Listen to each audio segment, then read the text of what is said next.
Euskal kultura zenbat kontsumitzen den jakiteko, Siadekok hainbat ikerketa egin ditu, ezta?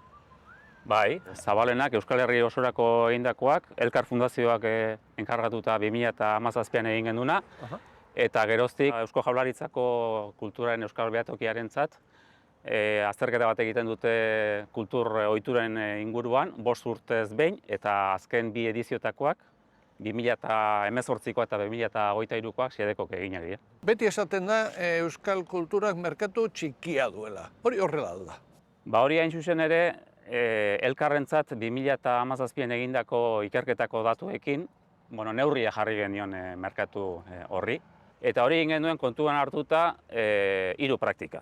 Euskarazko prentsa irakurri, euskarazko liburuak urtean 3 edo gehiago irakurri, eta euskarazko diskoa erosi ere bai.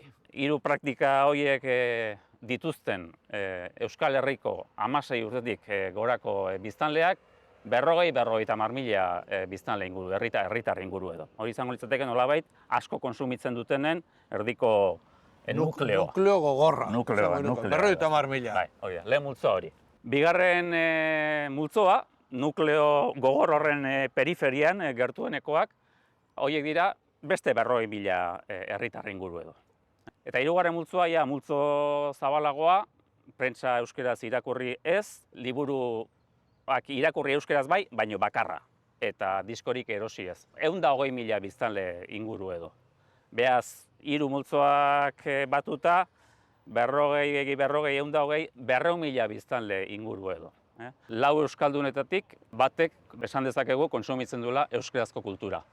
Euskal Herriko 16 urtez gorako biztanleri osoarekiko 7 edo 8 euskal kulturaren ohiko kontsumitzaile maila altuagoan edo bajuagoan. Jontxo, nun irabazia baduka oraindik ez? Galdetuta euskaldunei zergatik ez duzu euskaraz gehiago irakurtzen, lehen muga importanteena da erraztasuna eta ohitura, alkarrekin dijoaz horiek, ezta?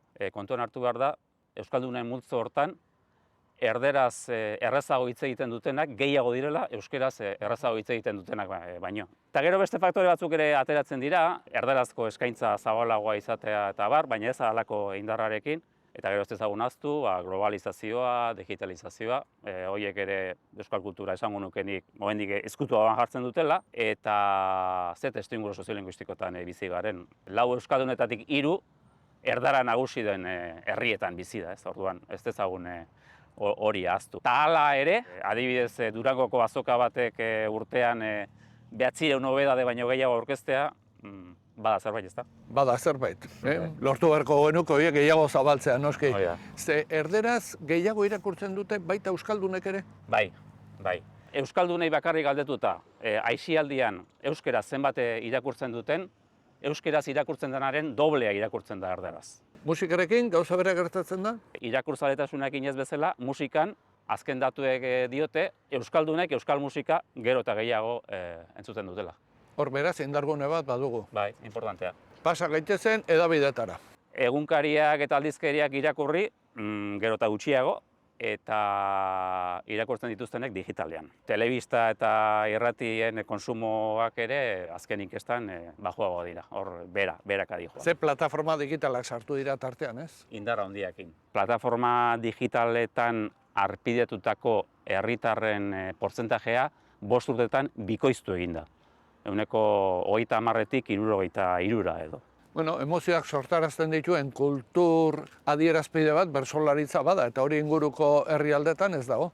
Bertsolaritza fenomeno importantea izan da eta izaten jarraitzen du, ez? Izan zuen loraldi bat 2008tik 2018ra, ordea, azken 5 urtetan 2018tik 23 hortan, txapelketa handiak kenduta, han hemen antolatzen diren bertso saioetara doazen herritarren portzentajeak zertxobait behera egin du. Orduan hor atzeraldi txiki bat bertsolaritzan badago. Eta amaitzeko, antzerkia, zinema... Euskarazko antzerkia eta euskarazko zinemaren egoerako bera egin du.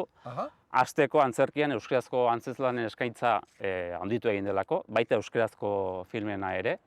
Euskarazko antzerkia ikustera dijoazen euskaldunen portzentajeak gora egin du, eta beste datu positiboa, filma bat euskaraz ikusteko aukera dagoenean, euskaraz ikusi nahi duten herritarren portzentajeak ere gora egin dula, ez, datua positiboa da hori. Bueno, kasu honetan behintzat gorentza.